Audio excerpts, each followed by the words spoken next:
My wife wanted to be the surrogate for her ex-lover. I warned her not do it, but she did it anyways, saying, "It's my body, my choice." Now she and her family is begging me. But I am clear, not my baby, not my problem. Look, I'm not saying my life was perfect before that Tuesday night, but at least it made sense, you know? I had my routines, my predictable little existence where the biggest crisis was whether we were out of creamer or if someone left the toilet seat up again.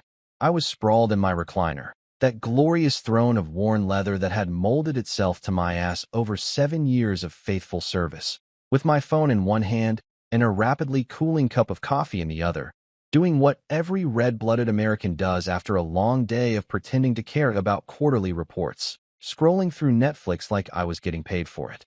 Seriously, I'd been on that streaming service for 45 minutes, and I still hadn't picked anything. You know that special kind of hell where you scroll past the same 10 shows 17 times, convinced that if you just keep looking, some magical perfect option will materialize? Yeah, I was living in that purgatory, somewhere between should I rewatch The Office for the millionth time, and is this random documentary about cheese actually interesting, or am I just that bored? I was leaning heavily towards sleep, that beautiful, thoughtless void where I didn't have to make decisions or pretend to be a functional adult, when I felt the couch cushion dip next to me. Now, here's the thing about being married for over a decade. You develop a sixth sense about your spouse's movements. Lila doesn't just casually sit next to me on a Tuesday night. Tuesday nights, she's usually upstairs in what she calls her Zen zone, which is really just our bedroom with some overpriced candles and a Spotify playlist called Peaceful Vibes, doing her skincare routine that involves more steps than a NASA launch sequence. So when she plopped down next to me, and I mean really plopped, with that purposeful weight that says, "We need to talk," every alarm bell in my head started clanging like a 5-alarm fire in a fireworks factory. I glanced over at her, and she had that look. You married folks know the one. That expression that's trying real hard to seem casual, but screaming, "I'm about to ruin your entire evening and possibly your life." "Hey, babe," she said, which was red flag number 2 because she only calls me babe when she's either done something I'm going to hate or is about to ask me to do something I'm going to hate.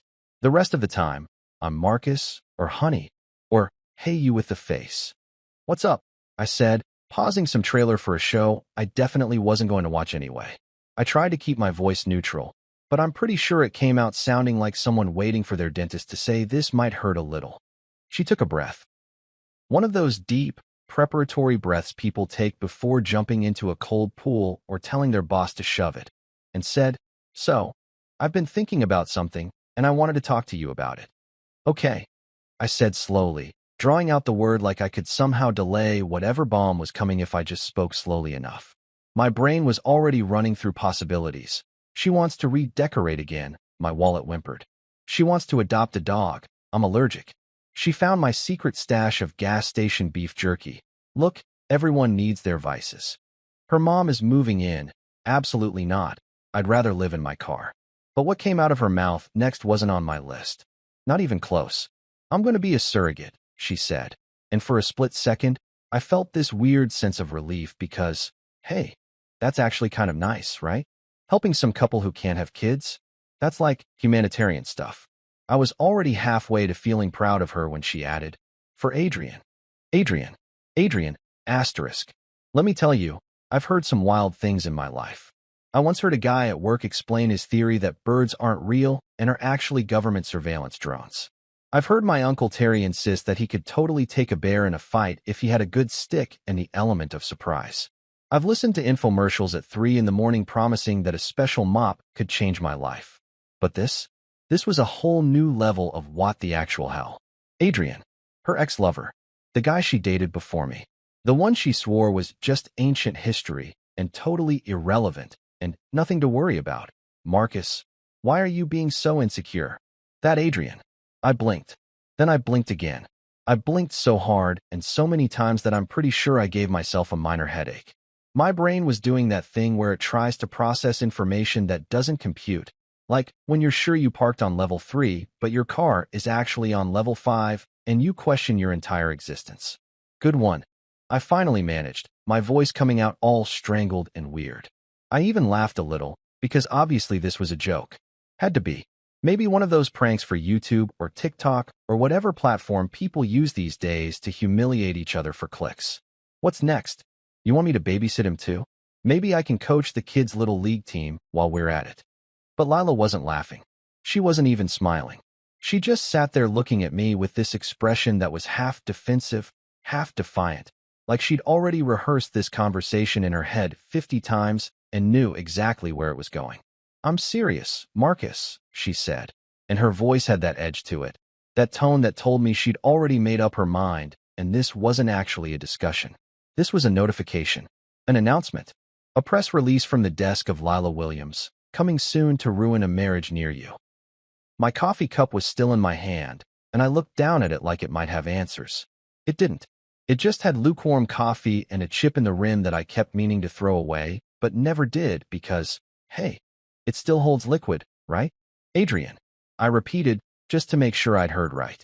Your ex-boyfriend Adrian, the guy you dated for 2 years. The one who, if memory serves, you described as the one who got away at our wedding rehearsal dinner after 3 glasses of wine. She had the decency to look slightly embarrassed about that one. I was drunk, and that was years ago. And now you want to carry his baby. It's not like that, she said quickly, leaning forward with her hands clasped like she was about to deliver a TED Talk on why this insane idea actually made perfect sense. Adrian and Claire have been trying for years. Years, Marcus. And they can't conceive. Claire has some medical issues, and they're desperate. They asked me because we have a connection, a history. Oh, you have a connection. All right, I interrupted, feeling my blood pressure spike in a territory usually reserved for Black Friday shopping and tax audits. A connection called you used to sleep with him. That's not fair. Fair. I set my coffee cup down before I crushed it in my fist like some kind of Hulk-out moment. Lila, you want to spend 9 months growing your ex-boyfriend's baby inside your body, and I'm supposed to what? Just be cool with it? Give you a thumbs up and say, gee, honey, what a swell idea. She stood up, crossing her arms in that way that meant we were shifting from conversation to argument in 3.2 seconds. It's my body, Marcus. My choice. This is about helping people who are suffering. And there it was. The magic phrase. The nuclear option. My body, my choice. Now, don't get me wrong. I'm all for bodily autonomy. But when your choice involves carrying another man's baby, especially your ex's baby, maybe, just maybe, your husband gets a vote, right? Or at least a courtesy heads up before you've apparently already decided. I sat there in my recliner, looking up at my wife, the woman I'd been with for over a decade, the mother of my 3 kids, the person who knew I liked my eggs over easy and that I couldn't sleep without the fan on, and realized I didn't recognize her. This wasn't the woman I married. This was someone who'd already checked out of our marriage and was just waiting for me to catch up. So this isn't a discussion, I said quietly. This is you telling me what you're going to do. She didn't answer right away, but her silence said everything. That was the night my marriage died. Not with a bang, not with screaming or throwing things or dramatic door slamming. It died right there in my living room, murdered by the phrase, it's my body, my choice, and the ghost of a relationship I thought was buried years ago. I picked up my phone, opened Netflix again, and went back to scrolling. Some things you just can't unsee. Some bells you can't unring. And some Tuesday nights, they change everything. So here's the thing about realizing your marriage is circling the drain. You don't just accept it and move on like some Zen monk who's achieved enlightenment. Nope. You fight. You argue. You pull out every weapon in your arsenal, logic, emotion, guilt, bribery, and you throw it all at the wall hoping something, anything, will stick. That's exactly what I did for the next 3 days, turning our house into a debate arena where I was the only contestant who didn't know the game was already rigged. Wednesday morning, I tried the logical approach because I'm an idiot who still believed facts and reason mattered. I found Lila in the kitchen, making her disgusting green smoothie that smelled like a lawnmower had thrown up, and I launched into what I thought was a pretty solid argument. Lila, I said, leaning against the counter with my arms crossed like I was about to deliver closing arguments in a courtroom drama. Let's talk about the actual reality of pregnancy, okay? Not the Instagram version with the cute baby bump photos and the glowing skin. The real deal. She glanced at me while dumping what looked like an entire bag of kale into the blender. I know what pregnancy is like, Marcus. I've done it 3 times. Exactly, I said, pointing at her like I'd just scored a point. You've done it 3 times, which means you remember. Pregnancy made you puke for 9 months straight last time. Not morning sickness. All day, all night. I can't even look at food without wanting to die sickness. You remember that? You remember crying in the bathroom at 2 in the morning because you couldn't keep down a cracker. She hit the blender button, drowning me out with that obnoxious whirring sound. I waited, tapping my foot like an impatient teacher waiting for the class clown to finish his bit. When the noise finally stopped, I continued. And that's not even mentioning the other stuff. Your feet swelled up so bad you wore my sneakers for 4 months. You cried when your socks got tight. Actual tears, Lila, over socks. You couldn't sleep, you had heartburn that could melt steel, and you told me, and I quote, "If you ever get me pregnant again, I will end you." Remember that? It was right after Ruby was born, and you meant every word. She poured her swamp juice into a cup and took a sip, completely unbothered. That was different. Those were my babies. This is for someone else. Oh, so suffering is fine as long as it's not for your own kid? That makes 0 sense. Pain is pain, Lila. Your body doesn't know the difference between carrying our baby and carrying Adrian's. Wrong thing to say. Her eyes went all narrow and dangerous. It's not Adrian's baby. It's Adrian and Claire's baby. There's a difference. Not from where I'm sitting, I muttered, but she just rolled her eyes and walked past me like I was a minor inconvenience, like a spider web she had to brush away. Thursday, I switched tactics and went for guilt. I'm not proud of it, but desperate times call for desperate measures, and I was definitely in desperate territory. I waited until dinner, one of those awkward meals where our kids were at their after-school activities, and it was just the 2 of us pushing food around our plates and pretending everything was fine. The silence was so thick you could cut it with a knife, which seemed appropriate since we were stabbing each other emotionally anyway. What are we going to tell the kids? I asked, setting down my fork with more force than necessary. It clattered against the plate, making Lila jump slightly. What do you mean? I mean, how do we explain this to Noah, Ivy, and Ruby? Hey kids, guess what?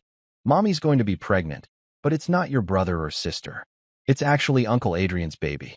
You think that's going to go over well? Ruby's 8, Lila. 8. She still believes in the tooth fairy and thinks babies come from storks. How do we explain surrogacy to an 8-year-old, especially when it involves mommy's ex-boyfriend? Lila stabbed a piece of chicken like it had personally offended her. We tell them mommy is helping a couple who can't have babies. It's not that complicated, Marcus. Kids are more understanding than you think. Understanding. I laughed, but it came out bitter and sharp. They're going to have questions. Lots of them. And what about school? You think kids are kind? You think nobody's going to say something nasty when they find out? Kids are brutal, Lila. They're going to eat our children alive with this. You're being overdramatic. Am I? Or am I being realistic while you're floating around in some fantasy land where actions don't have consequences? She stood up so fast her chair scraped against the floor with that awful screeching sound. I'm done with this conversation. Well, I'm not. I called after her, but she was already heading upstairs, leaving me alone with 2 plates of half-eaten chicken and the growing realization that talking to my wife was like talking to a brick wall, except the brick wall might actually be more receptive. Friday, I went for the practical angle because surely, money would matter. Lila loved shopping. Our credit card bills looked like phone numbers. If I could show her that this whole surrogacy thing wasn't even financially worth it, maybe she'd reconsider.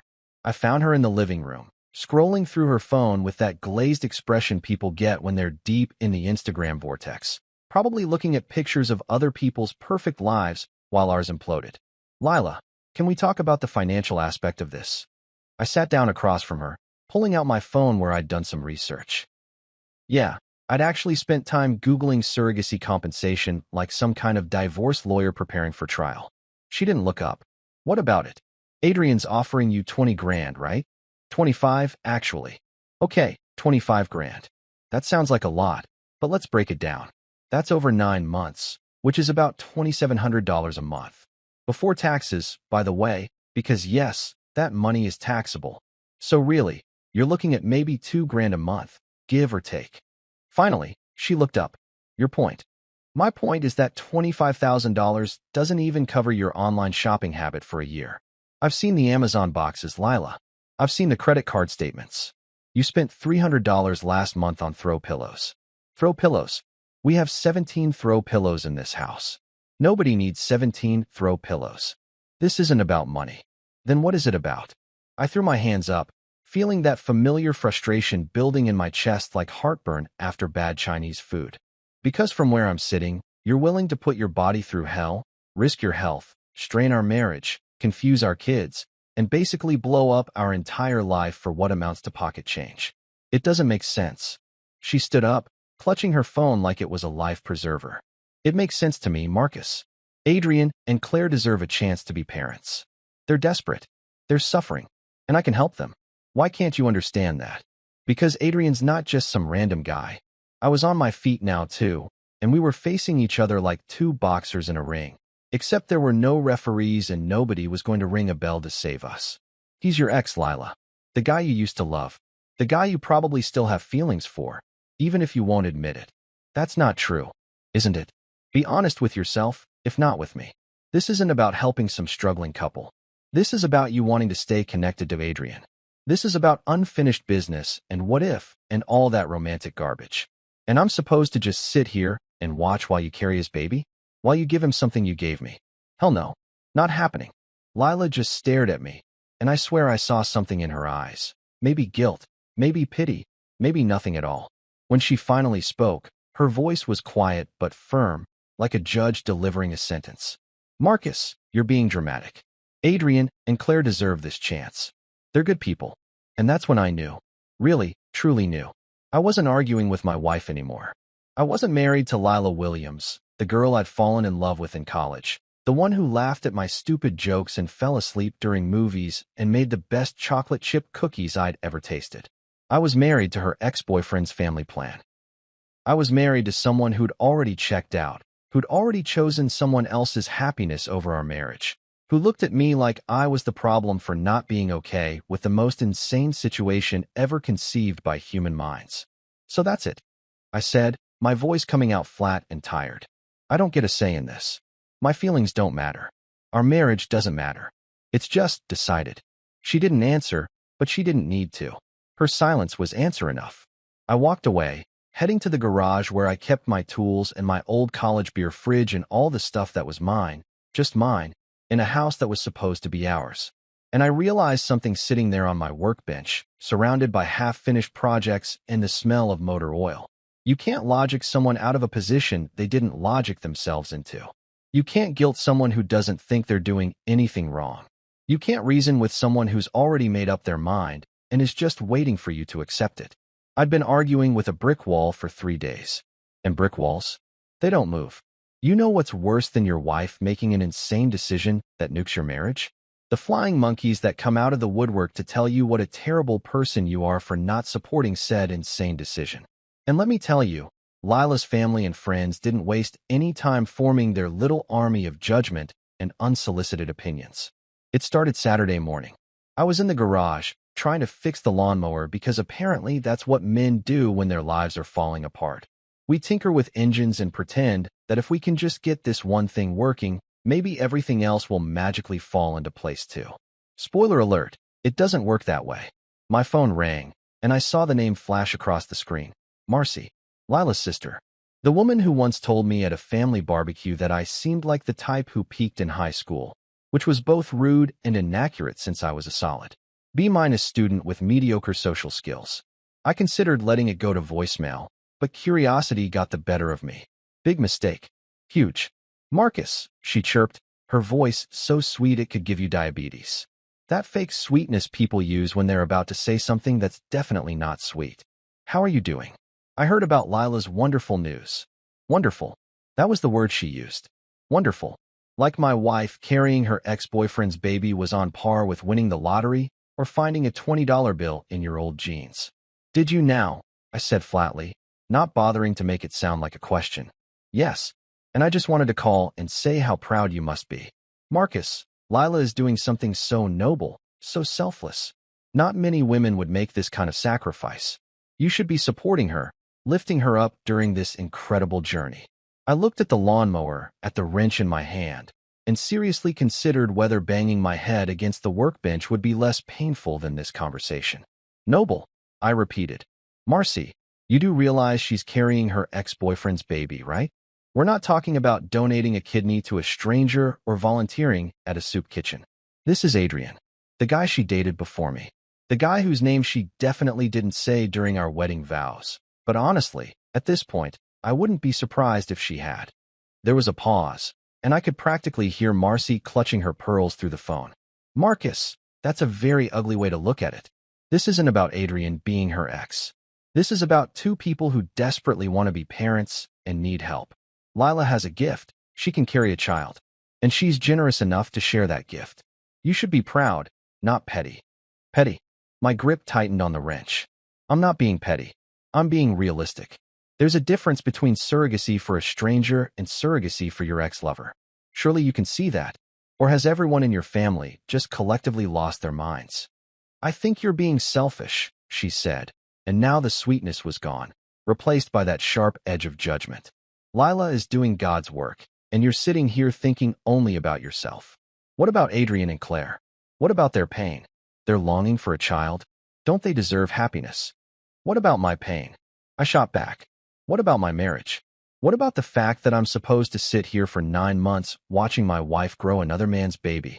Nobody seems to care about that, do they? It's all about poor Adrian and poor Claire and how noble Lila is. Well, guess what, Marcy? I don't care. Call me selfish, call me whatever you want, but I'm not pretending this is normal or okay or anything other than completely insane. She huffed into the phone. I'm disappointed in you, Marcus. I really thought you were a better man than this. And then she hung up, just like that. Didn't even give me a chance to respond. Not that I had anything left to say that wouldn't involve words I'd have to apologize for later.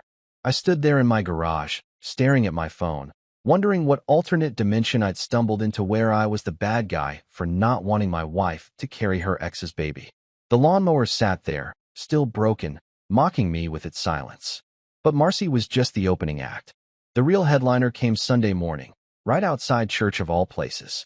Now, I'm not a super religious guy, but I go to church because it makes Lila happy. Well, made her happy back when her happiness was something I cared about maintaining. We were walking out after service, and I was thinking about whether we had enough milk at home for cereal when I felt a hand on my arm. Patty, Lila's mom, the woman who gave birth to the human tornado currently destroying my life. Marcus, sweetie, can we talk for a moment? She had that grandmotherly smile plastered on her face, the one that seemed warm but was really just a prelude to a lecture. I'd seen that smile before, usually right before she told me I was doing something wrong, grilling the steaks incorrectly, disciplining the kids too harshly, breathing too loud during her stories about her book club. Sure, Patty, I said, because what else was I going to say? No thanks. I'd rather walk barefoot through broken glass. She patted my arm like I was a golden retriever who'd just peed on her carpet, disappointed but still trying to be patient. I heard you're having some concerns about Lila's decision to be a surrogate. Some concerns. Like that was a reasonable way to describe my entire world imploding. You could say that, I managed. Marcus, honey, I raised 3 children. 3. I know what sacrifice looks like. I know what it means to put your body through the ringer for the sake of bringing life into this world. And what Lila is doing. She paused dramatically, looking up at the sky like she was about to quote scripture. What Lila is doing is beautiful. She's doing God's work. There it was again. God's work. Apparently, God really wanted Adrian to have a baby, and he'd personally selected my wife as the delivery system. Who was I to argue with the Almighty's reproductive plans? With all due respect, Patty, I said, trying to keep my voice level and failing. I don't think God's sitting up there saying, you know what this world needs? For Lila to carry her ex-boyfriend's baby while her husband loses his mind. That doesn't sound like divine intervention. That sounds like a Jerry Springer episode waiting to happen. Her smile faltered, just a bit. You're being dramatic, Marcus. And frankly, a bit selfish. Lila needs your support right now, not your resistance. A real man would stand by his wife during this incredible act of generosity. A real man. There it was. The ultimate trump card. Questioning my manhood because I wasn't cool with this absolute circus. A real man, I said slowly, would also expect his wife to respect their marriage enough not to carry another man's child. But hey, maybe I missed that chapter in the manual. Patty's face went through several expressions in rapid succession: surprise, offense, righteous anger, before settling on disappointed grandmother. I'm praying for you, Marcus. I'm praying that you'll open your heart and see the blessing in this situation. She walked away, leaving me standing there in the church parking lot, wondering if maybe the rapture had happened and I'd missed it, and this was actually hell, just designed to look like suburban Tennessee. But wait, there's more. Because apparently, the universe wasn't done kicking me while I was down. Monday evening, I was outside watering our pathetic excuse for a lawn. It had more brown patches than green, kind of like my marriage, when old man Riggs from next door decided to waddle over with his own hose, like we were about to have some kind of garden hose summit. Riggs is 70-something, retired from something important that he mentions constantly, and has appointed himself the neighborhood's moral authority. He's the guy who leaves passive-aggressive notes about your trash cans being out too long and calls the HOA if your grass gets a quarter-inch too high. "Marcus," he called out, dragging his hose across the property line. "Got a minute?" "No." "Sure, Mr. Riggs." He watered his perfectly manicured bushes. Of course his bushes were perfect, and gave me that look. I'm older and wiser and about to drop some knowledge on you. Look that old guys love to give. "Heard about your wife's situation," he said, not even bothering with small talk. Straight to the jugular. "Did you now?" It wasn't a question. Apparently, everyone in a 5-mile radius knew about my personal business. Gonna be a surrogate for some couple, from what I understand. That's real admirable of her. Takes a special kind of woman to do something like that. I squeezed the trigger on my hose a little harder, watching the water arc across my dying grass. "Yep, real special. Now, I also heard," he continued, because of course he wasn't done, "that you're not being too supportive about the whole thing." That true. I turned to look at him. This old man with his perfect lawn and his perfect judgment, standing there like he was about to audition for Judgmental Grandpas of America, and wanted to make sure his performance was Oscar-worthy. "Mr. Riggs, with all due respect, and I mean that very loosely, my marriage is my business. Marriage is serious business, son. Very serious. And a man has responsibilities to his wife. You don't just abandon her when things get difficult." "Difficult?" I laughed, but it sounded slightly unhinged even to my own ears. "Mr. Riggs, my wife is carrying her ex-boyfriend's baby. Not a stranger's. Her ex. The guy she used to sleep with. You think that's just difficult? That's not difficult. That's insane." He frowned, his bushy eyebrows coming together like two caterpillars about to fight. "A wife doesn't get pregnant by her ex, Marcus. She's being a surrogate. There's a difference." "Is there?" "Because from where I'm standing, the end result is the same. My wife, pregnant, with another man's child." Riggs shook his head slowly, disappointment radiating off him like heat from asphalt. "You young people today, no sense of sacrifice, no understanding of duty." And with that, he shuffled back to his yard, leaving me standing there with my hose, my dying grass, and the growing realization that I was completely alone in thinking this entire situation was bonkers. Everyone, and I mean everyone, had lined up on Team Lila. I was the villain, the unsupportive husband, the selfish jerk who couldn't see past his own ego to appreciate his wife's noble sacrifice. I turned off the hose and went inside, dripping water across the kitchen floor. The cheerleaders of doom had spoken, and their message was clear: shut up, suck it up, and get with the program. Too bad for them. I was fresh out of team spirit. There comes a moment in every man's life when he realizes he's out of options, when all the arguing, all the logic, all the pleading has been exhausted, and you're standing at a crossroads with only two paths left: accept the unacceptable or draw a line in the sand. For me, that moment came on a Wednesday morning at our chipped kitchen table, over cold coffee and the smell of burnt toast that I'd forgotten about while spiraling into an existential crisis. Lila was making pancakes. Not from scratch. Let's not pretend she was channeling her inner Martha Stewart or anything. These were the frozen kind you pop in the toaster, the ones that taste vaguely like cardboard but are shaped like Mickey Mouse, so the kids think they're getting something special. She was humming. Actually humming. Like everything was fine. Like our marriage wasn't currently on life support, hooked up to machines, and beeping sadly in the corner. I sat there watching her, this woman I'd shared a life with for over a decade, and I didn't recognize her. Or maybe I was finally seeing her clearly for the first time. Either way, it felt like I was looking at a stranger wearing my wife's face, going through the motions of domestic normalcy while plotting to detonate our entire existence. The kids had already left for school. Noah caught the bus, and I dropped Ivy and Ruby off early because they had some kind of art club thing. So it was just us. Just me and Lila and the elephant in the room that had grown so big it was basically sitting at the table with us, taking up 3 chairs and demanding its own plate of Mickey Mouse pancakes. Lila, I said, setting down my coffee mug with enough force to make her glance over. We need to talk. For real this time. No deflecting, no walking away, no changing the subject. She sighed. This long, dramatic sigh like I was a toddler asking why the sky was blue for the 100th time, and turned off the toaster. Okay, Marcus, let's talk. Sit down, I said, gesturing to the chair across from me. She sat, crossing her arms over her chest in that defensive posture I'd come to know so well over the past week. Her armor was up, shields at maximum, ready to deflect whatever I was about to throw at her. I took a breath. This was it. The moment. The line in the sand. The hill I was going to die on, apparently. I need you to hear me.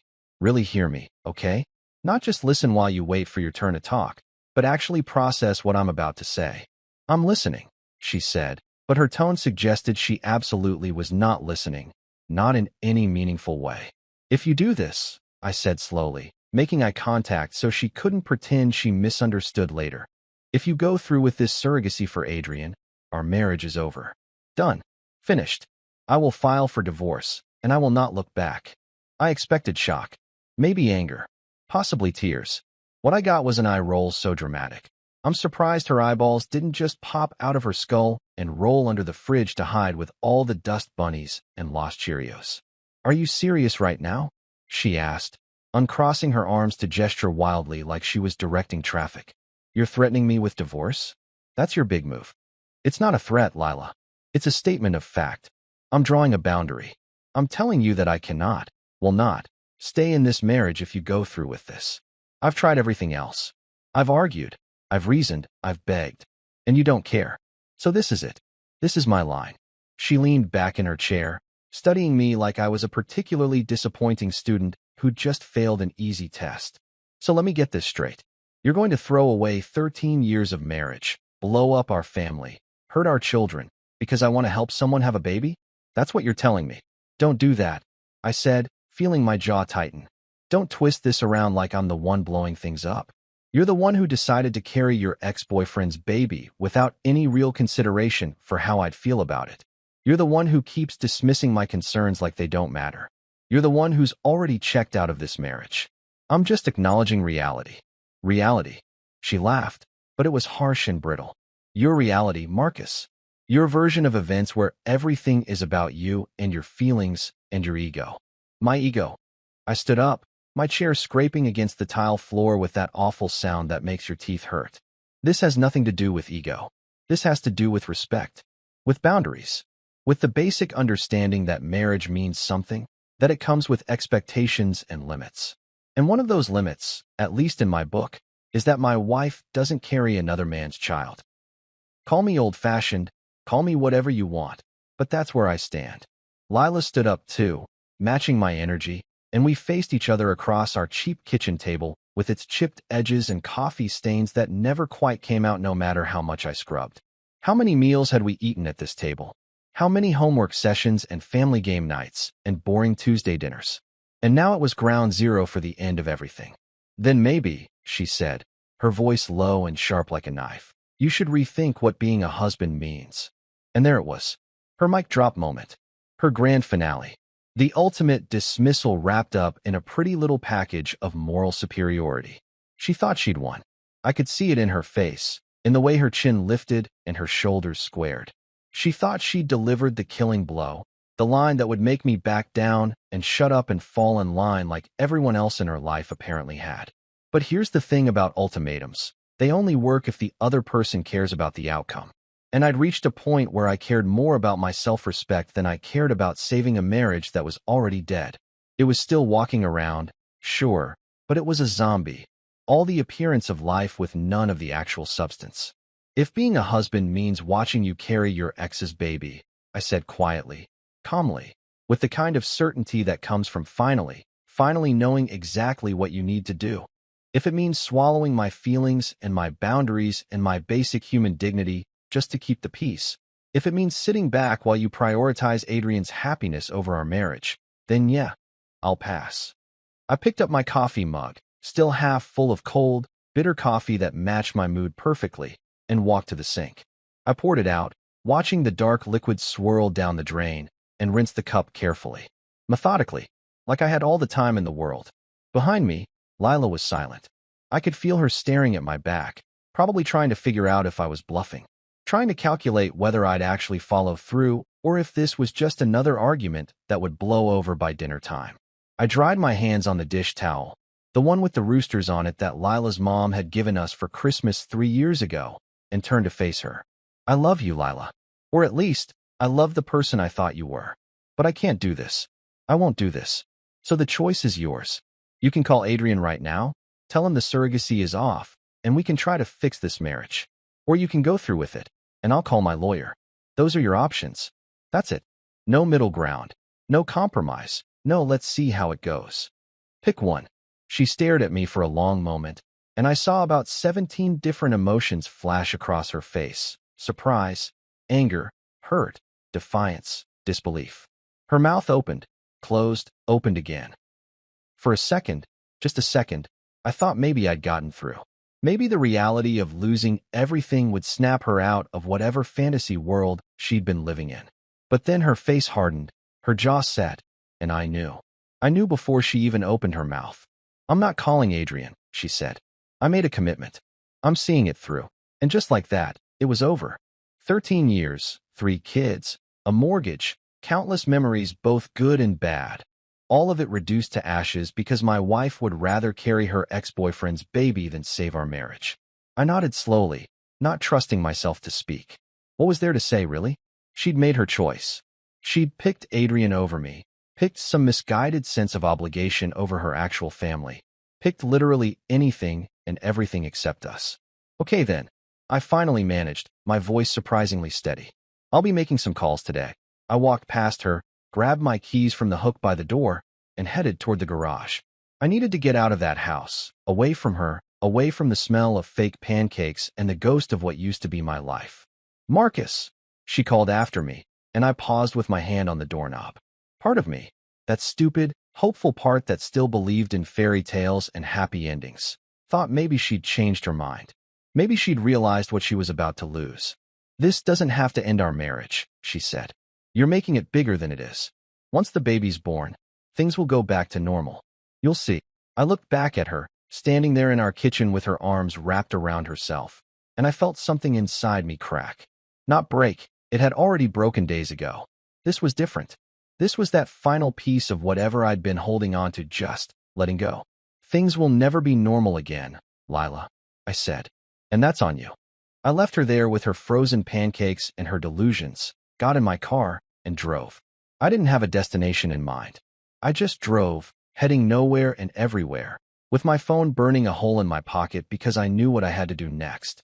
Derek Phelps, my old college roommate, who'd gone to law school while I'd gone into accounting. Derek, who'd become a divorce attorney and was probably going to get very rich off my misery. I pulled into a random parking lot, some strip mall with a dollar store and a nail salon and a Chinese restaurant that always looked closed but somehow stayed in business, and pulled out my phone. The call rang twice before he picked up. Marcus? That you, man? Long time no. Derek. I interrupted, staring at the dashboard of my car, at the little air freshener shaped like a pine tree that had stopped smelling like anything weeks ago. I need a divorce lawyer. There was a pause. Oh man. I'm sorry. Yeah, of course. Come by my office this afternoon. We'll talk. Thanks, I said, and hung up. I sat there in that parking lot for 20 minutes, watching people go about their normal lives, buying discount toilet paper, getting their nails done, picking up sweet and sour chicken for lunch. Regular people with regular problems, none of them sitting in their cars contemplating the end of their marriages because their wives had lost their entire minds. Finally, I started the engine and headed to Derek's office. The ultimatum had been delivered. The line had been drawn, and my wife had stepped right over it without looking back. 3 months. That's how long it took for the inevitable to become reality. 3 months of living in the same house, but but existing in completely different universes. 3 months of tense silences, separate bedrooms, and conversations that were limited to "Did you pay the electric bill?" and "Ruby needs new soccer cleats." 3 months of Lila pretending everything was fine while I walked around like a ghost haunting my own life, waiting for the other shoe to drop. And drop it did, on a Saturday morning in late September. I was downstairs making coffee. Real coffee, not that fancy latte nonsense Lila had gotten into, and scrolling through ESPN on my phone, trying to care about football scores and failing miserably. The house was quiet. Too quiet. That eerie kind of silence that makes you realize something's about to happen, like the calm before a tornado rips through your town and turns everything into kindling. Then I heard it. Footsteps on the stairs. Slow, deliberate footsteps. The kind of footsteps that announce an entrance, a moment, a declaration. I looked up from my phone to see Lila standing at the bottom of the staircase in that ratty old bathrobe she'd had since college. The blue one with the coffee stain on the sleeve that she refused to throw away because it was comfortable. Her hair was pulled back in a messy ponytail. No makeup, looking exactly like someone who'd just woken up and decided to ruin someone's day before breakfast. But it wasn't her appearance that made my stomach drop. It was what she was holding in her hand. A pregnancy test. She was clutching that little plastic stick like it was a winning lottery ticket, like she'd just discovered the cure for cancer, like she was holding proof of alien life or the secret to eternal youth. Her face was glowing, actually glowing, with this expression of triumph and joy and vindication all rolled into one nauseating package. "It worked," she said, her voice breathless and excited, like a kid on Christmas morning who'd just found a puppy under the tree. "Marcus, it worked. I'm pregnant." I stood there, coffee mug frozen halfway to my mouth, and felt absolutely nothing. Well, that's not entirely true. I felt something. It was just buried under about 17 layers of emotional exhaustion and the overwhelming desire to wake up from whatever nightmare I'd been living in for the past 3 months. She was waiting for me to respond. I could see it in her eyes, in the way she stood there expectantly, probably imagining I'd be happy or excited or at least engaged in this moment that clearly meant so much to her. "Okay," I said. "That's it. One word. 4 letters." The verbal equivalent of a shrug. Her smile faltered. Just a little, but I caught it. "Okay, that's all you're going to say. What do you want me to say, Lila?" I set my coffee mug down on the counter, carefully, because I had this irrational fear that if I held it any longer, I might throw it. Not at her. I'm not that guy, but maybe at the wall, or out the window, or just into the general void of my ruined life. "Congratulations? You did it? You're carrying your ex-boyfriend's baby, just like you said you would?" "Yeah, I guess congratulations are in order." "You're being an asshole." "No, I'm being honest. There's a difference." I picked up my phone, opened my contacts, and scrolled to Derek's number. "But hey, you got what you wanted. That's what matters, right?" She took a step toward me, still clutching that pregnancy test like it was sacred. "Marcus, this doesn't have to." "Yeah, it does," I interrupted, not looking up from my phone. "We talked about this. I gave you an ultimatum. You made your choice. Now I'm making mine." I hit Derek's number and brought the phone to my ear. It rang once, twice, 3 times. "Come on, Derek. Pick up. Save me from this conversation that was about to go absolutely nowhere productive." "Marcus." Lila's voice was rising now, getting shrill. "What are you doing?" "Calling my lawyer," I said simply, just as Derek's voicemail picked up. Of course. It was Saturday morning. He was probably at his kid's soccer game, or getting brunch with his wife, or doing literally anything normal people do on weekends.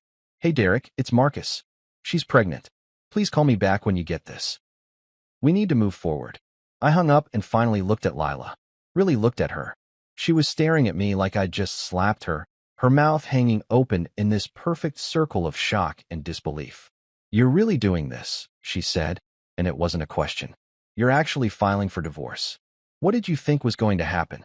I spread my arms wide, gesturing at the absurdity of everything. "Did you think I was bluffing? That I'd magically change my mind once you peed on a stick? Lila, I told you exactly what would happen. You chose not to believe me. That's on you, not me." "But I thought," she started, then stopped, shaking her head.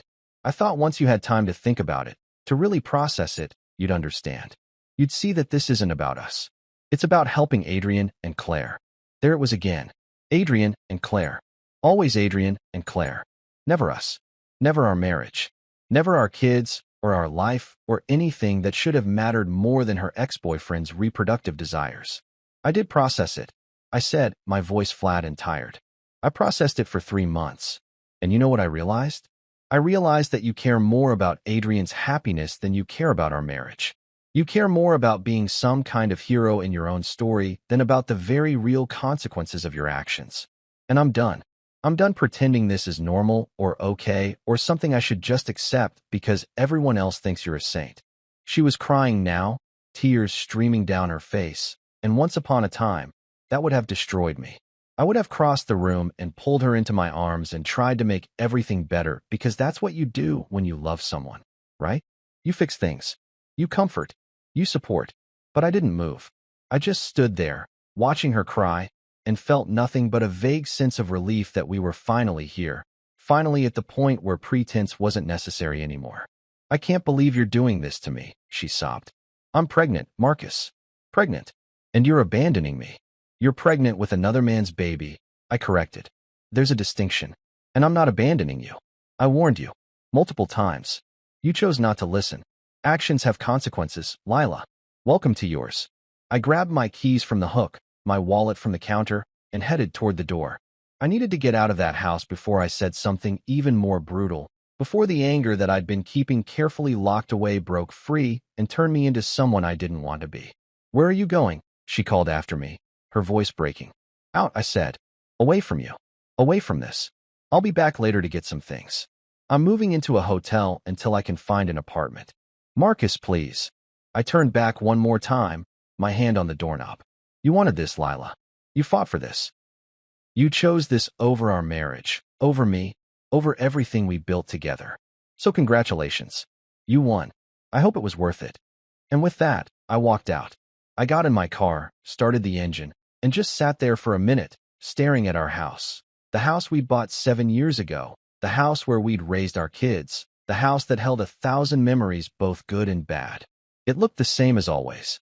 Same beige siding, same black shutters, same slightly overgrown bushes that I kept meaning to trim but never got around to. From the outside, everything looked normal. But inside, everything was broken. My phone buzzed. Derek calling back. Hey man, he said when I answered. Got your message. She's really pregnant. Yep. Just told me. Looked happier than I've seen her in months. Jesus. Okay. Look, come by my office Monday morning. First thing. We'll get the paperwork started. In the meantime, document everything. Every conversation, every text, every interaction. We're going to need it. Already on it. I said, though I hadn't been. But I would be now. Derek, I want full custody of my kids. I don't want them caught up in this mess. I don't want them thinking any of this is normal. We'll do our best, buddy.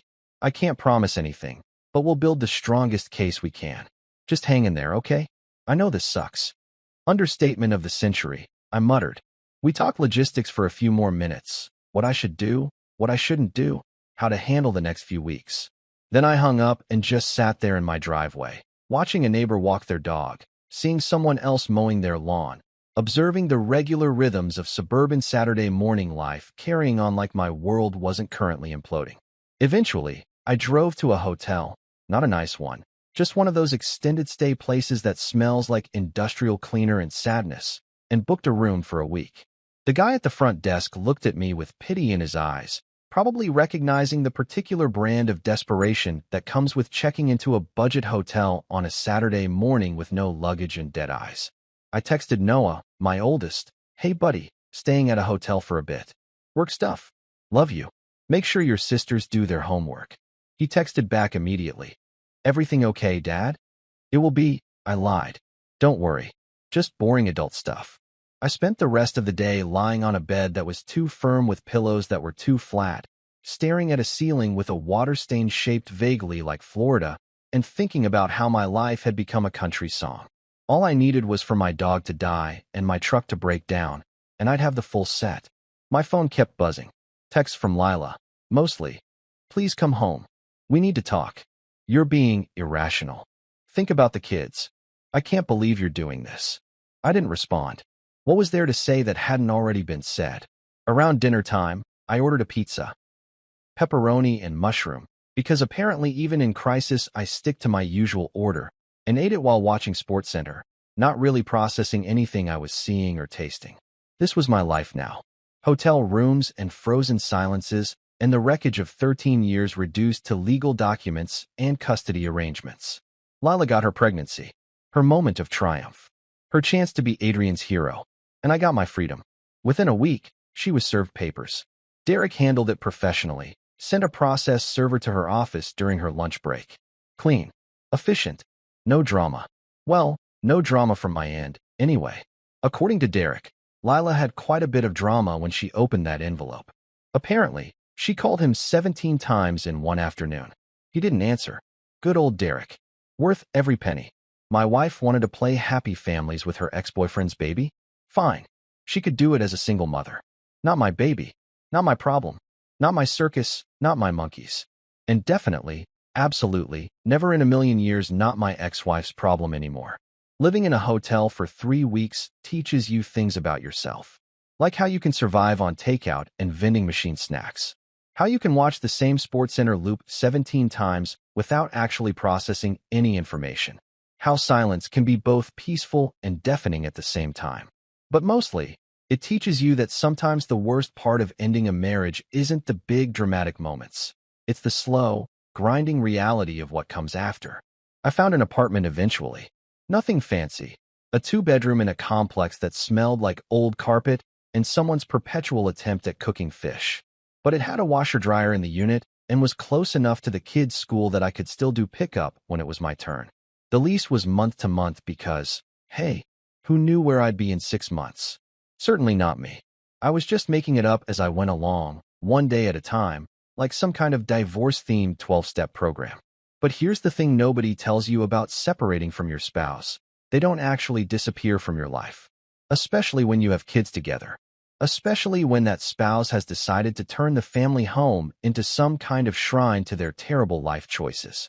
I went back to the house 2 weeks after moving out to pick up some more of my stuff. Clothes, books, my old baseball card collection that I'd had since I was 12 and wasn't about to let Lila claim in the divorce. I used my key, figuring she'd be at work. Wrong. She was home, and the guest room door was wide open. I should have walked past it. Should have grabbed my stuff and gotten out. But curiosity is a disease, and apparently I was terminal. The guest room, the room that used to be my home office, the place where I'd spent countless nights working on tax returns and pretending I was doing something important, had been completely transformed. Gone was my desk, my filing cabinet, my framed diploma from state that I'd paid way too much money for. In their place was a full nursery setup that looked like it had been ripped straight from a Pottery Barn catalog. A white crib with one of those fancy mobiles that probably cost more than my monthly car payment. A changing table stocked with diapers, wipes, and about 40 different lotions and potions. A rocking chair in the corner with a footstool. Shelves lined with baby books and stuffed animals that still had their tags on. Even one of those ridiculous diaper genies that's supposed to make dirty diapers not smell like, well, dirty diapers.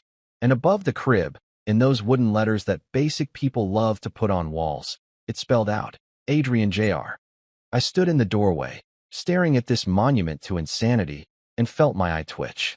Adrian Jr., she'd named the room after a baby that wasn't even born yet. A baby that wasn't hers. A baby that belonged to her ex-boyfriend and his wife. And she'd put it in my house. Well, technically our house, at least until the divorce was finalized and the lawyers figured out who got what. Marcus. Lila's voice came from behind me, startled. I didn't know you were coming by. It's still my house, I said, not turning around. Legally, anyway. What the hell is all this? It's the nursery, she said, like that explained everything. Like it was perfectly normal to convert your husband's office into a shrine for your ex's baby. I needed to get things ready. The baby's coming in 6 months, and there's so much to prepare. I finally turned to look at her. She was showing now, not a lot, but enough that there was a visible bump under her oversized sweater. She had her hand on her stomach in that universal pregnant lady pose, protective and proprietary. Lila, I said slowly, trying to keep my voice level. Why are you setting up a nursery? You're a surrogate. The baby goes to Adrian and Claire after it's born. That's the whole point of surrogacy. You're not keeping it. She shifted uncomfortably. Well, yes, obviously. But I'll need a place for the baby to sleep when they visit. And I thought, visit? I interrupted. Why would Adrian's baby be visiting you? Because I'm going to be part of his life, Marcus. I carried him for 9 months. I'm not just going to hand him over and disappear. Adrian and Claire understand that. We've already talked about it. I'll be like an aunt, a special aunt, an aunt, a special aunt, to her ex-boyfriend's baby that she carried. This was the kind of logic that made my brain hurt, the kind of reasoning that required mental gymnastics I simply wasn't capable of performing. That's insane, I said flatly. That's genuinely insane. And if you can't see that, then you've completely lost touch with reality. Her face hardened. I haven't lost anything. I'm forming a village, a community. It takes a village to raise a child, Marcus. Maybe if you weren't so close-minded, you'd understand that. A village, I repeated. Right. Well, have fun with your village. I'll be in the garage getting my stuff. I walked away before I could say anything worse, before the anger bubbling up inside me could spill over into something I'd regret. I grabbed boxes from the garage and started loading up my car with everything that was mine. Tools, camping gear, my old guitar that I hadn't played in years but refused to leave behind on principle. That's when the text started. First one came while I was loading a box of books into my trunk. Can you grab pickles from the store? Having major cravings. I stared at my phone like it had just grown a second screen. Was she serious? I texted back, no. 30 seconds later. Please? I really need them. Dill pickles, the spears, not the chips. Me. Ask Adrian. He's the father. Her, he's at work. You're already out. It's just pickles, Marcus. Me. Not my baby, not my problem. I turned my phone on silent and went back to packing. But Lila wasn't done. Oh no. Over the next few weeks, as I settled into my sad apartment with its beige walls and its view of the parking lot, the requests kept coming. They started small and escalated into absolute madness. Can you help me set up the crib? The instructions are confusing. Can you drive me to my doctor's appointment? I don't feel safe driving. The baby's room needs painting. Can you do it this weekend? I need someone to go to Lama's classes with me. Adrian's too busy. Every single text got the same response from me, which I'd saved as a keyboard shortcut because typing it out every time was getting old. Not my baby, not my problem. 6 words. A complete sentence. A perfectly clear boundary. And yet, Lila acted like I was speaking ancient Sumerian. The real kicker came on a Tuesday evening. I was at my apartment, heating up leftover Chinese food and watching a documentary about penguins, because apparently my life had become so thrilling that penguin mating rituals counted as entertainment, when my phone rang. Lila. I almost didn't answer. But we had kids together, and there was always the chance something was actually wrong with one of them, so I picked up. What? Not my friendliest greeting, but at this point, pleasantries were dead and buried. Marcus, I need help. Her voice was strained, tight. The baby's crib won't fit through the door. I need you to take it apart and reassemble it inside the room. I put down my container of Kung Pao chicken. Lila, I'm going to say this one more time, slowly, so maybe it'll sink in. Not my baby. Not my problem. Call Adrian. Call Claire. Call your mom. Call a handyman. Call literally anyone else in the entire world, but stop calling me. You're being cruel. I'm being clear. There's a difference. We're getting divorced, Lila. Divorced. You're carrying another man's baby. I don't owe you anything. Not my time. Not my help. Not my emotional labor. Nothing. You made your choice. These are the consequences. What happened to you? She said. And she actually sounded bewildered. You used to be so kind. So helpful. I used to have a wife who respected me. I cut her off. I used to have a marriage worth fighting for. Then you decided to carry your ex's baby, and everything changed. I didn't change, Lila. You did. And now you're shocked that I'm treating you like what you are, my soon-to-be ex-wife who made her bed and now gets to lie in it. Alone. With a crib she can't assemble. I hung up before she could respond, turned my phone off completely, and went back to my penguins. But word spreads in families, especially when you refuse to play your assigned role. By the next week, I was getting calls from the usual suspects. Marcy, Patty, even a couple of Lila's friends who I'd never particularly liked anyway. The script was always the same. Marcus, Lila needs you. She's pregnant and alone. Whatever issues you two are having, surely you can put them aside to help her during this difficult time. My response was also always the same. She's not alone.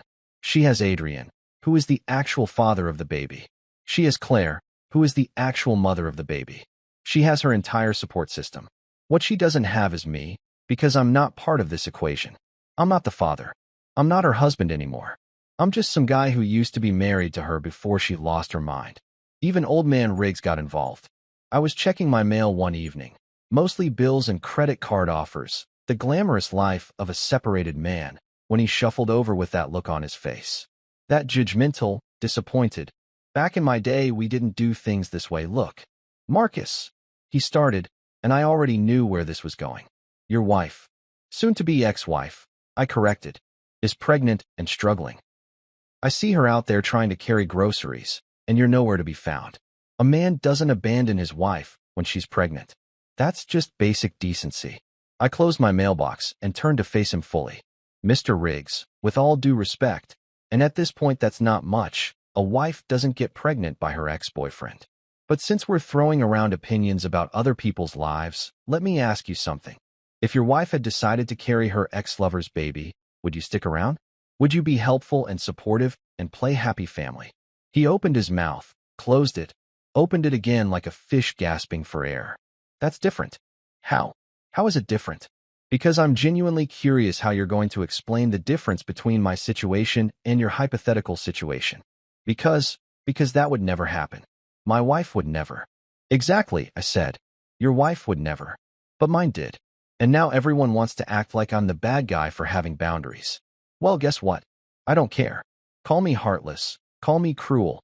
Call me whatever makes you feel better. But I'm done being the punching bag for everyone else's warped sense of morality. I walked away, leaving Riggs standing there sputtering, probably about to have an aneurysm over my disrespect. But here's what nobody seemed to understand. I wasn't being cruel for cruelty's sake. I wasn't refusing to help Lila out of spite or revenge or some petty need to punish her. I was protecting myself. I was drawing boundaries. I was refusing to participate in the absolute circus that my marriage had become. Because if I helped her assemble that crib, if I drove her to doctor's appointments, if I painted that nursery or went to Lamaze classes or did any of the 1,000 things she kept asking me to do, then I'd be complicit. I'd be agreeing that this situation was normal, that it was okay, that I was fine with my wife carrying her ex's baby. And I wasn't fine with it. Not even a little bit. So every text, every call, every guilt trip from her family got the same response. Not my baby, not my problem. It became my mantra, my shield, my way of maintaining sanity in a world that had gone completely off the rails. Lila wanted to play house with Adrian's genetic material? Fine. She could do it without my help. She wanted to be a special aunt and build her village? Great. I wasn't applying for citizenship. She wanted sympathy and support and assistance during her pregnancy? Too bad. Should have thought about that before she decided to become a surrogate for her ex-boyfriend. I had my kids, Noah, Ivy, and Ruby, on my assigned days. I made them dinner, helped with homework, listened to their problems, and tried to create some semblance of normalcy in the midst of the chaos. That's where my energy went. That's what I cared about. Everything else.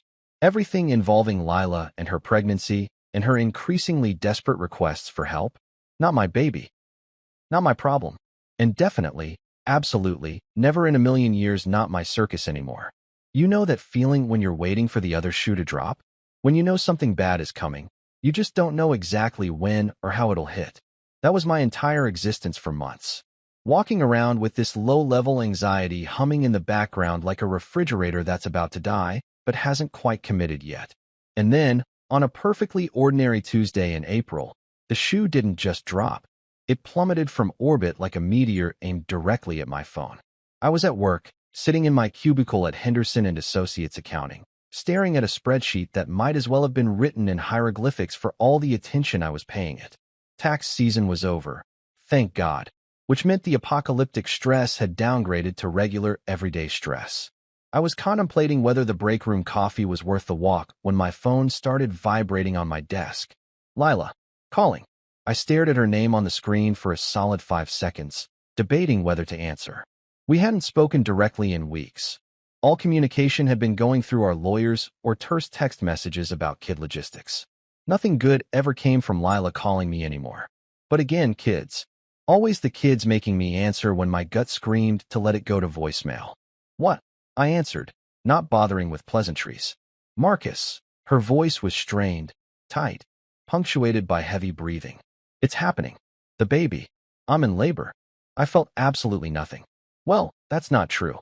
I felt a vague sense of here we go mixed with, and this affects me how exactly? Okay, I said, going back to my spreadsheet. So call Adrian. He's the father.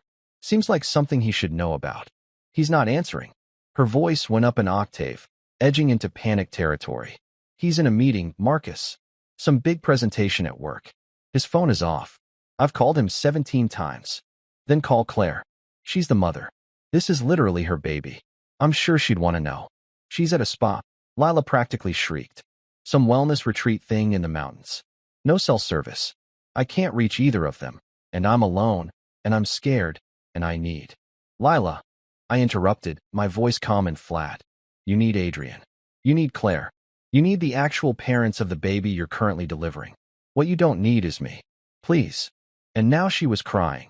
That ugly crying where you can barely get words out between sobs. Please, Marcus. I know things are bad between us. I know you're angry. But I'm terrified. I'm at the hospital, and I'm alone, and it hurts so bad, and I just need someone here. Please.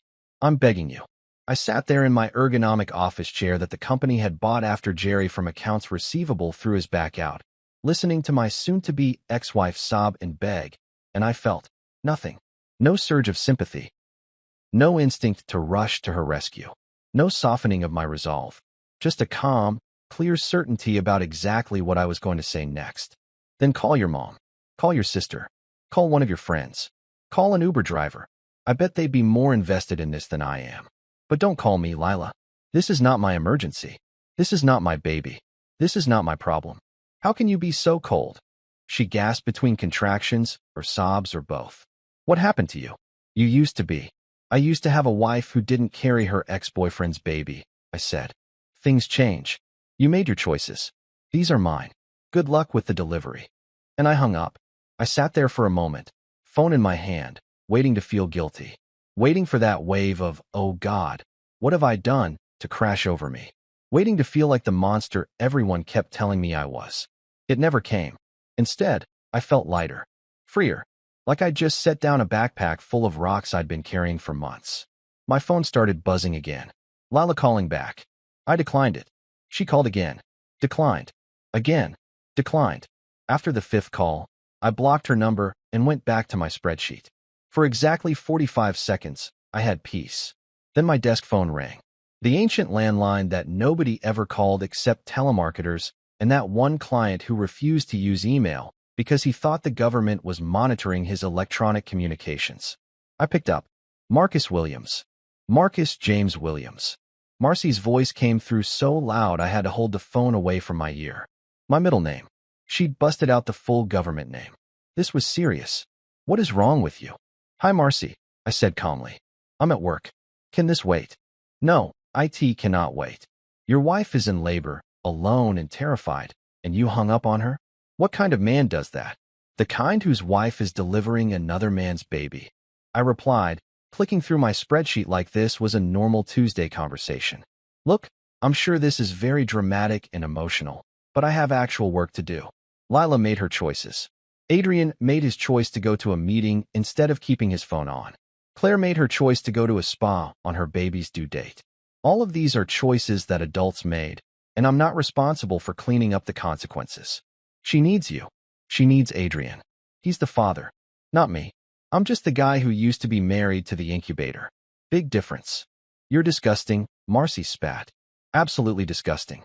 I hope you can live with yourself. I'm sleeping better than I have in months, actually, I said. Now if you'll excuse me, I have quarterly reports to file. Give Lila my regards. Or don't. I'm not picky. I hung up before she could respond, then immediately called IT. Hey, this is Marcus in accounting. Can you block a number from calling my desk phone? Yeah, it's a personal matter. Thanks. The rest of the afternoon was blissfully quiet. I finished my spreadsheet, responded to some emails, and even managed to solve a discrepancy in the Johnson account that had been bugging me for weeks. Productivity. It's amazing what you can accomplish when you're not being emotionally manipulated every 5 minutes. Around 5 o'clock, I packed up my stuff and headed out. On my way to the parking garage, my phone buzzed with a text from Derek, my lawyer. Heard Lila went into labor. You okay? I texted back, fine. Not my circus, not my monkeys. Still want full custody of the kids. His response was immediate. You got it, brother. This just makes our case stronger. I drove home, to my apartment, not the house, and stopped at the grocery store on the way. I had the kids tonight, my regularly scheduled Tuesday with them, and I promised we'd make homemade pizza. The kind with the pre-made crusts and Jared's sauce, because I'm not Martha Stewart, but still, it was something. Noah, Ivy, and Ruby were waiting when I pulled up to the house to get them. Lila's mom's car was in the driveway. Patty must have rushed over to be with Lila at the hospital. Good. See, Lila had people. She had support. She had family. She just didn't have me, and that was exactly how it should be. Dad, Ruby came running out, her backpack bouncing against her shoulders. She was 8 and had recently lost her 2 front teeth, giving her this adorable lisp that made everything she said sound like a secret. Are we still making pizza? Absolutely, I said, catching her in a hug. Extra cheese for you, right? And pepperoni, she said, like this was the most important detail in the history of pizza. Noah came out next, all gangly 13-year-old limbs and attitude. Mom's not here, he said. Grandma said she went to the hospital. I know, I said, keeping my voice neutral. She's having the baby today. The surrogate baby? Ivy asked. She was 10, sharp as a tack, and missed absolutely nothing. For Mr. Adrian? Yep, that's the one. Are we going to see her? Noah asked, and I couldn't read his tone. He'd been quiet about the whole situation, hadn't really taken sides, just kind of retreated into his video games and basketball and the safe territory of being a teenager who didn't want to deal with adult drama. Nope, I said cheerfully. Tonight's pizza night. We've got mozzarella to shred and sauce to spread and a movie to pick. Mom's doing her thing, we're doing ours. Everyone's doing exactly what they're supposed to be doing. Ruby seemed satisfied with this answer. Ivy looked thoughtful but didn't push. Noah just shrugged and threw his stuff in the car. We went back to my apartment. They had their own rooms there now, decorated with their stuff, their space, and we made pizza. The kitchen was a disaster. There was flour everywhere, sauce on the ceiling, don't ask, and Ruby had somehow managed to get cheese in her hair. It was chaotic and messy and loud, with all 3 kids talking over each other and arguing about whether pineapple belonged on pizza. It doesn't, fight me. It was perfect. We ate our questionable creations on the couch, while watching some animated movie about talking cars that I'd seen approximately 700 times, but still pretended to enjoy. Ruby fell asleep against my shoulder halfway through. Ivy was on her phone, texting her friends. Noah was actually watching the movie, or at least pretending to. My phone buzzed a few times. Texts from blocked numbers that I could still see previews of. She had a boy. 7 pounds, 3 ounces. You missed your wife giving birth. How do you sleep at night? I didn't open any of them. Just deleted the notifications and went back to the movie. Around 9, Patty called from an unblocked number. Sneaky. I almost didn't answer, but the kids were here, and it might actually be about them. What, Patty? He's beautiful, she said, her voice thick with emotion. The baby. He's absolutely beautiful. Perfect. And Lila did amazing. She was so brave. That's great, I said. I'm happy for everyone involved. Now if you'll excuse me, I'm watching a movie with my kids. Don't you want to know? No, I said simply. I don't. I don't want to know his name, his weight, how Lila's doing, whether Adrian made it in time, or any other detail about this situation. It's not my business. It never was my business. It's not my baby, Patty. It's not my problem. I hung up and turned my phone completely off. That night, after I'd tucked Ruby into bed, said goodnight to Ivy, and done the awkward teenage version of goodnight with Noah that involved a fist bump and a see you tomorrow, I sat on my couch in my quiet apartment and thought about what I'd done. I'd refused to go to the hospital. I'd hung up on my wife, ex-wife, basically, while she was in labor and scared. I declined to be there for what was probably one of the most vulnerable moments of her life. And I didn't regret it, not even a little bit. Because here's the thing nobody wants to say out loud. Sometimes the kindest thing you can do is refuse to participate in someone else's bad decisions. Sometimes love means not enabling. Sometimes the right choice looks cold and cruel from the outside, but is actually the only sane option from the inside. Lila had made her choice. She'd chosen Adrian's happiness over our marriage. She'd chosen to carry his baby over my comfort. She'd chosen everything and everyone except us. So I chose me. I chose my peace. I chose my dignity. And honestly, it was the first good decision I'd made in months. I got exactly 2 days of peace. 2 glorious days where I went to work, came home, made dinner, watched TV, and existed in my own little bubble of not my problem serenity. It was beautiful. It was calm. It was the kind of quiet that makes you think maybe, just maybe, things are going to be okay. And then the guilt parade arrived with all the subtlety of a marching band crashing through my living room window. It started with voicemails. So many voicemails. I turned my phone back on Thursday morning, and by Thursday afternoon, I had 23 messages waiting for me like little landmines of judgment and disappointment. Marcy was first, naturally. Marcus, I cannot believe you. I genuinely cannot believe you abandoned your wife during labor. Do you have any idea how traumatic that was for her? She was alone, Marcus. Alone. Crying for you. And you just didn't care. I don't even know who you are anymore. You're not the man Lila married. You're not the man we thought you were. You're Satan. That's what you are. Satan for leaving your wife like this. Call me back so I can tell you exactly how terrible you are in more detail. Delete. Patty was next, her voice dripping with that special brand of maternal disappointment that's somehow worse than anger. Marcus, sweetheart, I know you're hurting. I know this situation has been difficult for you. But honey, what you did, leaving Lila alone during labor, that's not the man I know. I raised 3 children, Marcus. 3. I know what sacrifice looks like. I know what it means to put your body through hell to bring life into this world. And what Lila did, carrying a baby for someone else, that's the most beautiful kind of sacrifice. She's a hero, Marcus. And you treated her like she was nothing. I'm praying for you, honey. I'm praying that you'll find it in your heart to apologize and make this right. Because right now, you're on the wrong side of history.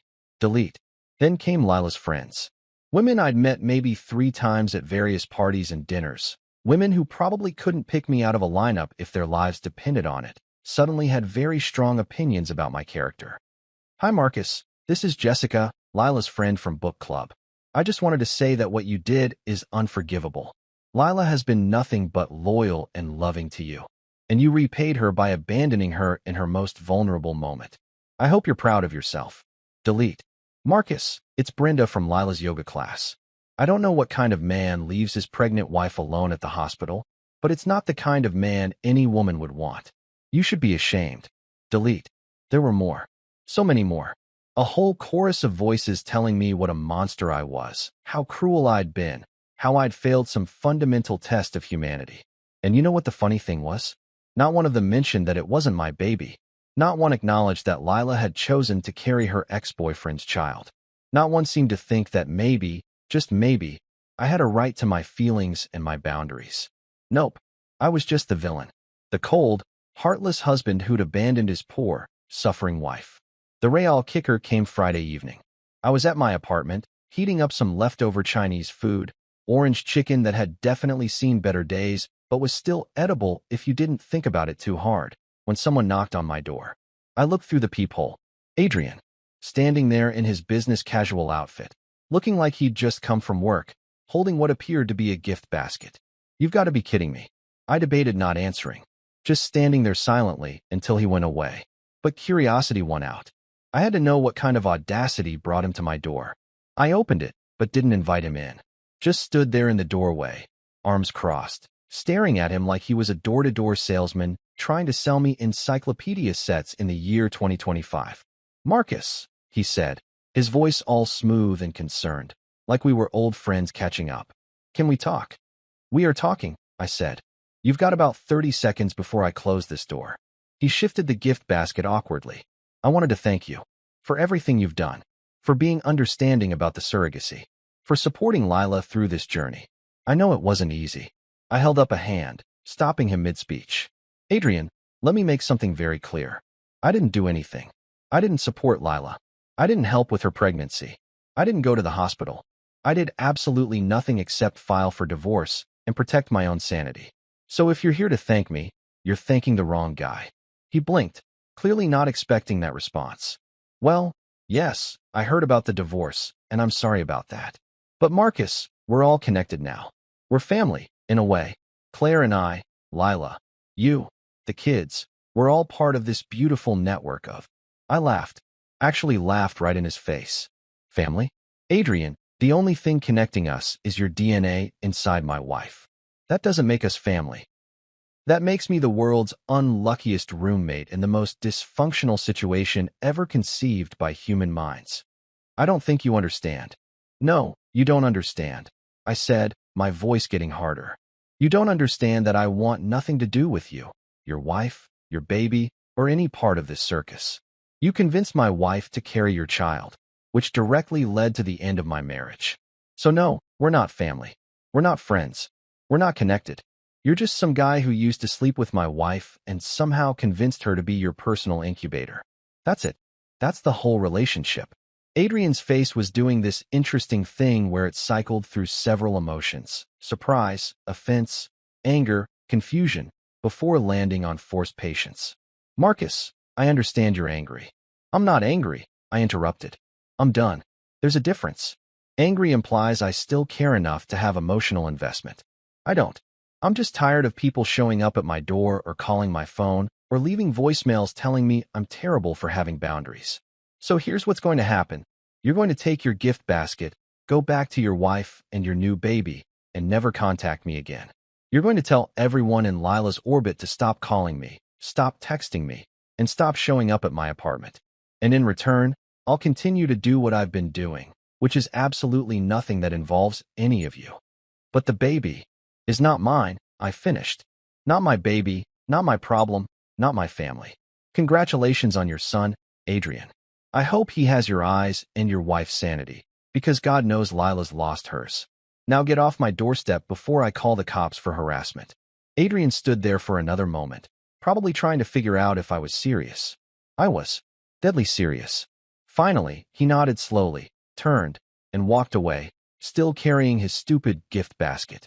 I closed the door, locked it, and went back to my orange chicken. My phone buzzed. Another voicemail. I didn't even check who it was. Just deleted it without listening. Because here's what I'd figured out. The guilt parade would never stop. There would always be someone with an opinion, someone who thought they knew better, someone who wanted to tell me I was wrong for protecting myself. And I simply didn't care anymore. Let them talk. Let them judge. Let them leave all the voicemails they wanted. I had my kids. I had my peace. I had my orange chicken. Everything else could take a hike. 6 months. That's how long it took for our divorce to wind its way through the legal system like a slug crawling through molasses. 6 months of paperwork, depositions, mediation attempts that went nowhere, and enough lawyer fees to fund a small yacht. But finally, we had our day in court. The courtroom was exactly what you'd expect. Wood paneling that had seen better decades, fluorescent lights that made everyone look vaguely ill, and that particular smell of old building mixed with anxiety and broken dreams. I sat at the defendant's table with Derek, who looked sharp in his Navy suit and had that confident lawyer energy that costs about $400 an hour. Across the aisle sat Lila with her attorney, some woman named Patricia Caldwell who had a reputation for going for the jugular in custody cases. Lila looked tired, the kind of bone-deep exhaustion that comes from having a newborn, even one you're allegedly just helping with as a special aunt. Her hair was pulled back in a messy bun, and she was wearing what I recognized as her serious occasion dress, the black one she'd bought for her cousin's funeral 3 years ago. But she wasn't alone. Oh no. Behind her, packed into the courtroom gallery like they were attending a Broadway premiere, sat her entire cheer squad. Marcy was there, dabbing at her eyes with a tissue before anything had even happened. Patty sat beside her, wearing pearls and judgment in equal measure. A handful of Lila's friends filled out the row, all shooting me looks that could melt steel. And in the back, because of course they were there, sat Adrian and Claire, holding their baby. My wife's ex-boyfriend and his wife, cradling the infant that had destroyed my marriage, attending my divorce proceedings like it was a spectator sport. The audacity was breathtaking. Derek leaned over and whispered, "Don't react to anything. No matter what they say, what her lawyer claims, just sit there and look calm. We've got this." I nodded. Calm I could do. I'd been practicing calm for 6 months. The judge entered, Judge Patricia Morrison, a woman in her 60s with gray hair, sharp eyes, and the kind of face that suggested she'd heard every excuse and lie known to humanity and wasn't impressed by any of them. We all stood, then sat when she did, and the circus officially began. Lila's lawyer went first, standing up with this theatrical flair like she was about to deliver the Gettysburg Address. Your Honor, Patricia Caldwell began, her voice dripping with practiced sympathy. My client, Lila Williams, is a devoted mother of 3 and a woman of extraordinary compassion. When her friends, a couple struggling with infertility, asked for her help, she made the selfless decision to be their surrogate. This act of pure generosity should have been celebrated. Instead, she was abandoned by her husband during the most vulnerable time of her life. I felt Derek tense beside me, but he didn't object. Not yet. Mrs. Williams, Caldwell continued, warming to her theme, went through pregnancy alone. She attended doctor's appointments alone. She went into labor alone, calling her husband in desperation, only to be coldly rejected. And now, Mr. Williams seeks full custody of their children, claiming that Mrs. Williams's act of surrogacy somehow makes her an unfit mother. Your Honor, this is not just wrong, it's cruel. She sat down with a satisfied look, like she'd just won an Oscar. The gallery behind Lila nodded in agreement. Marcy was crying harder now, like someone had died. Patty looked appropriately somber. Even Adrian seemed to be getting emotional, though whether it was genuine or for show, I couldn't tell. Then it was Derek's turn. He stood up slowly, deliberately, and I swear the temperature in the room dropped about 10 degrees. Derek didn't do theatrical. He did facts. Your Honor, he said, his voice calm and measured. Opposing counsel would have you believe this is a simple story of a selfless woman and a cruel husband. But let's look at the actual facts, shall we? He walked over to our table and picked up a thick folder. These are text messages between Mr. and Mrs. Williams, spanning several months. Messages where Mr. Williams clearly and repeatedly expressed his opposition to the surrogacy. Messages where he explained that this decision would end their marriage. Messages where Mrs. Williams dismissed his concerns and proceeded anyway. He pulled out papers, handing copies to the judge and to Lila's attorney. Here, Your Honor, is a text dated June 15th where Mr. Williams explicitly states, "If you do this, our marriage is over." Mrs. Williams's response, "You're being dramatic." She knew. She knew exactly what the consequences would be, and she chose to proceed anyway. I watched Lila's face pale slightly. Good. Derek wasn't done. Furthermore, Your Honor, we have recordings, legally obtained in a one-party consent state, of conversations where Mr. Williams attempts to discuss this issue rationally. In each instance, Mrs. Williams shuts down the conversation, tells him his feelings don't matter, and proceeds with her plans. This wasn't a man abandoning his wife. This was a man setting boundaries that were repeatedly violated. He walked back to our table, pulled out another set of documents. And as for the claim that Mr. Williams abandoned Mrs. Williams during labor, let's be clear about what actually happened. Mrs. Williams called Mr. Williams, with whom she was already separated and in active divorce proceedings, and demanded he come to the hospital for the birth of another man's child. A child that is not his. A child that directly resulted from the decision that ended their marriage. Mr. Williams declined, which was his right. Objection. Caldwell jumped up. Your Honor, this is inflammatory. Overruled. Judge Morrison said flatly. Sit down, Miss Caldwell. Continue, Mr. Phelps. Derek nodded.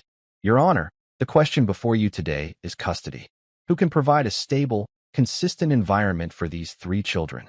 Mr. Williams has maintained steady employment, has secured appropriate housing with separate bedrooms for each child, and has consistently put their needs first. Mrs. Williams, meanwhile, has chosen to entangle herself in a highly unusual arrangement with her ex-boyfriend and his wife, effectively creating a blended family situation without Mr. Williams's consent and over his explicit objections. He paused, letting that sink in.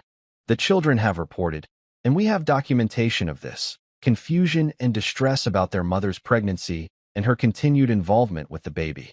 They don't understand why their mother is acting like an aunt to someone else's child. They don't understand why their family fell apart.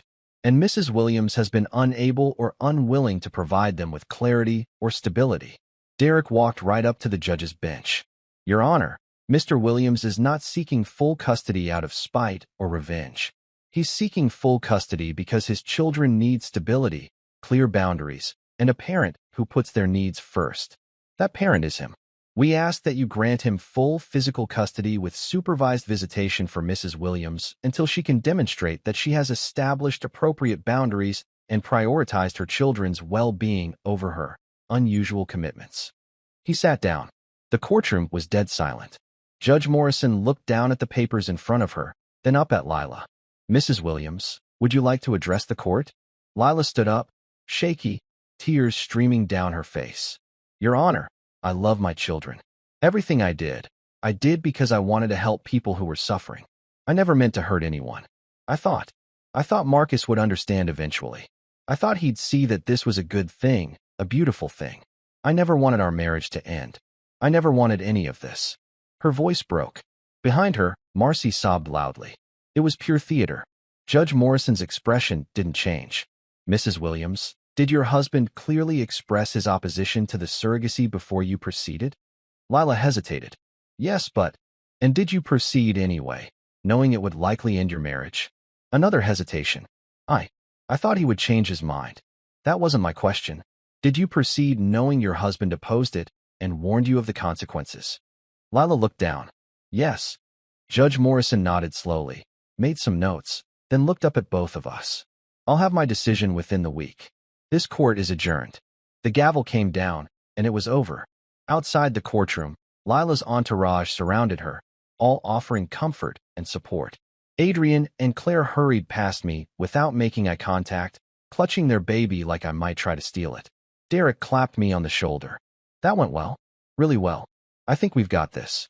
I nodded, watching my soon-to-be ex-wife cry into her sister's shoulder while her mother patted her back and glared at me. For the first time in 6 months, I felt something like hope. The ruling came down on a Friday. Judge Morrison didn't waste words or time on flowery language. The decision was clear, direct, and exactly what Derek had predicted. I got full physical custody of Noah, Ivy, and Ruby. Lila got supervised visitation every other weekend and 1 evening per week, supervised by a court-appointed monitor until she could demonstrate appropriate boundaries and prioritization of her children's well-being. In legal terms, I'd won. In human terms, my kids finally got the stability they deserved. Lila cried. Obviously. She called me 17 times that first day, leaving voicemails that ranged from sobbing apologies to screaming accusations. I listened to exactly none of them. Just deleted them one by one while eating a sandwich and watching a baseball game. The Braves were up by 3 in the 7th inning, and honestly, that felt more important than whatever Lila had to say. Her lawyer filed an appeal. It went nowhere. Turns out judges don't love it when you prioritize your ex-boyfriend's reproductive needs over your own marriage and children. Who knew? 6 months later. And yeah, I'm fast-forwarding here because the in-between stuff was just paperwork and awkward custody exchanges and Lila slowly realizing that consequences are real. I woke up on a Saturday morning to the sound of chaos. Beautiful, normal, everyday chaos. Dad. Noah ate the last of the chocolate chips. Ivy's voice carried up the stairs like a fire alarm. Did not. Noah shouted back. Ruby hid them in her room. I was saving them for a special occasion. Ruby yelled, her lisp making the argument somehow both adorable and ridiculous. I rolled out of bed, threw on a t-shirt and sweatpants, and headed downstairs to my kitchen. Our kitchen, in the house I'd managed to keep in the divorce settlement. Lila had moved into an apartment closer to her mom. Probably better for everyone. The kitchen looked like a pancake mix bomb had gone off. Flour on the counters, eggshells in the sink, and somehow, there was syrup on the ceiling. I didn't ask. Some mysteries are better left unsolved. All right, I said, clapping my hands. Everybody calm down. Noah, did you eat the chocolate chips? Maybe, he admitted, not looking up from his phone. Ruby, did you hide them?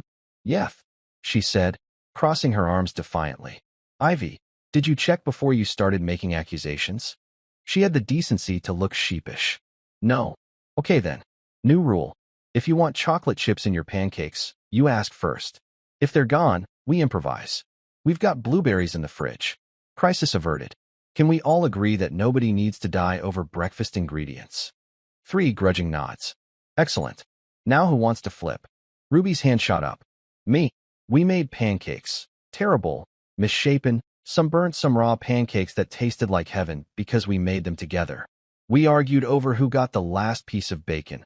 Ivy won by calling dibs first. We debated whether orange juice or milk was the superior breakfast beverage. It's obviously milk, but I let them have their opinions. We laughed when Ruby tried to flip a pancake and it landed on the floor, and we laughed harder when our dog. Yeah, we'd gotten a dog, a golden retriever named Biscuit that the kids had begged for, immediately ate the evidence. This was my life now. Messy kitchens and sibling arguments and pancakes that violated several health codes. Homework battles and soccer practice and parent-teacher conferences where I was the only parent showing up. No drama about whose baby was whose. No ex-boyfriends showing up with gift baskets. No guilt trips about boundaries and sacrifice. Just us. Just my kids and me and our perfectly imperfect Saturday mornings. My phone buzzed during breakfast. A text from Lila. Can you help me? I'm short on rent this month. Baby expenses have been more than I expected. Please, Marcus. I'm desperate. I read it twice. Took a sip of my coffee. Watched Ruby try to sneak Biscuit another piece of bacon under the table. Then I typed 6 words. The same 6 words that had become my mantra, my shield, my declaration of independence. Not my baby, not my problem. I hit send, blocked her number again. She kept getting new ones, and went back to my pancakes. Dad, Noah asked, watching me. You okay? Yeah, buddy, I said, and I meant it. I'm great. Pass the syrup. He did, and we finished breakfast in chaotic, beautiful, drama-free peace. Sometimes Lila still calls from random numbers. Sometimes her family members try to guilt me into helping out or being the bigger person. Sometimes I run into Adrian at the grocery store, and we both pretend we don't see each other while examining different brands of cereal with intense focus.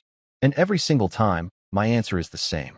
Because my peace, my kids, my Saturday morning pancakes with syrup on the ceiling and arguments over chocolate chips, that's all mine now. And I'm never giving it back.